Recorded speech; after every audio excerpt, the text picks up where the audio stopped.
Saluer la présence, la forte présence aujourd'hui de la presse sénégalaise et remercier l'équipe de Vicas. Vous savez, il y a de cela un mois, nous avons fait l'état des lieux du CICES.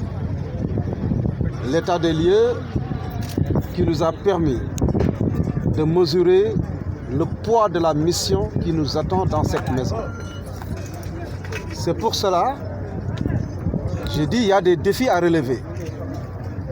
Des défis à relever pour booster le taux de fréquentation et le taux d'occupation du CICES.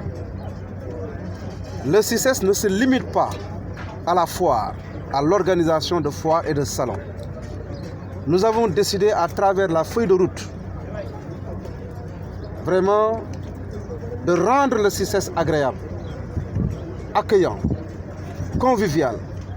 C'est du monde qui arrive.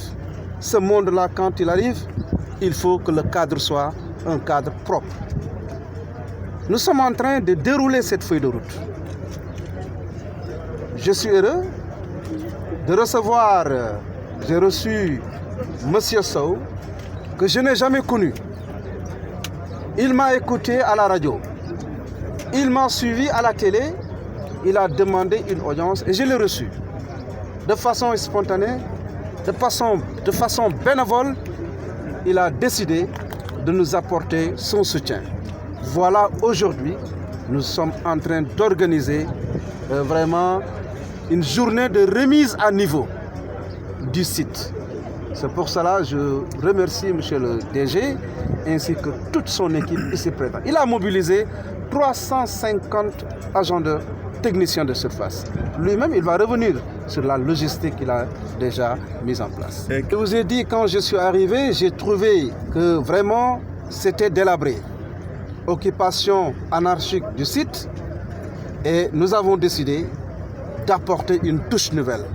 Et cette touche nouvelle, vous l'avez constaté vous-même, aujourd'hui, toute personne qui arrive au CICES, tu dois être content. Vous savez qu'aujourd'hui, notre pays est frappé par la Covid. Chaque année, la FIDAC, elle se tient au mois de décembre.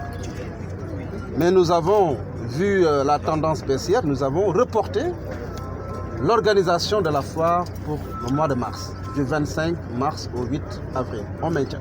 Et quelles seront les innovations que vous allez apporter dans l'organisation? Bon, dans l'organisation, je vous ai dit, on va vers une foire de transition.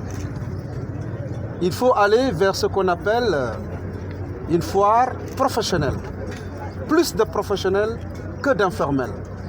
L'informel également fait partie du décor de notre économie. Vous savez que l'économie sénégalaise est portée par 97%, à hauteur de 97% par le secteur informel. C'est pour cela que nous avons, dans le cadre de la diversification de nos activités, nous allons organiser des foires chaque année pour le secteur informel qu'on va aider à formaliser les activités. Donc c'est pour cela que vous dites, le secteur informel ce sont des régulateurs sociaux. J'écoute le grand public qui dit que la foire est devenue Sandaga bis. Mais nous allons corriger ce Sandaga bis. Il s'agit de rassurer les populations, rassurer le grand public pour leur dire venez, ce n'est plus comme avant. Nous allons rompre avec le passé, mais les marchands ambulants, les gens de Sandaga qui viennent, on ne va pas les écarter. Ils font partie de la société. Notre mission, ce sont des opérateurs économiques. Nous allons les accompagner. Ils feront partie. Ils vont participer à la foire, mais de façon organisée. Il n'y aura plus de Sandaga bis, il n'y aura plus de folklore. Donc on va vers une foire professionnelle, pas de folklore, pas vraiment d'animation.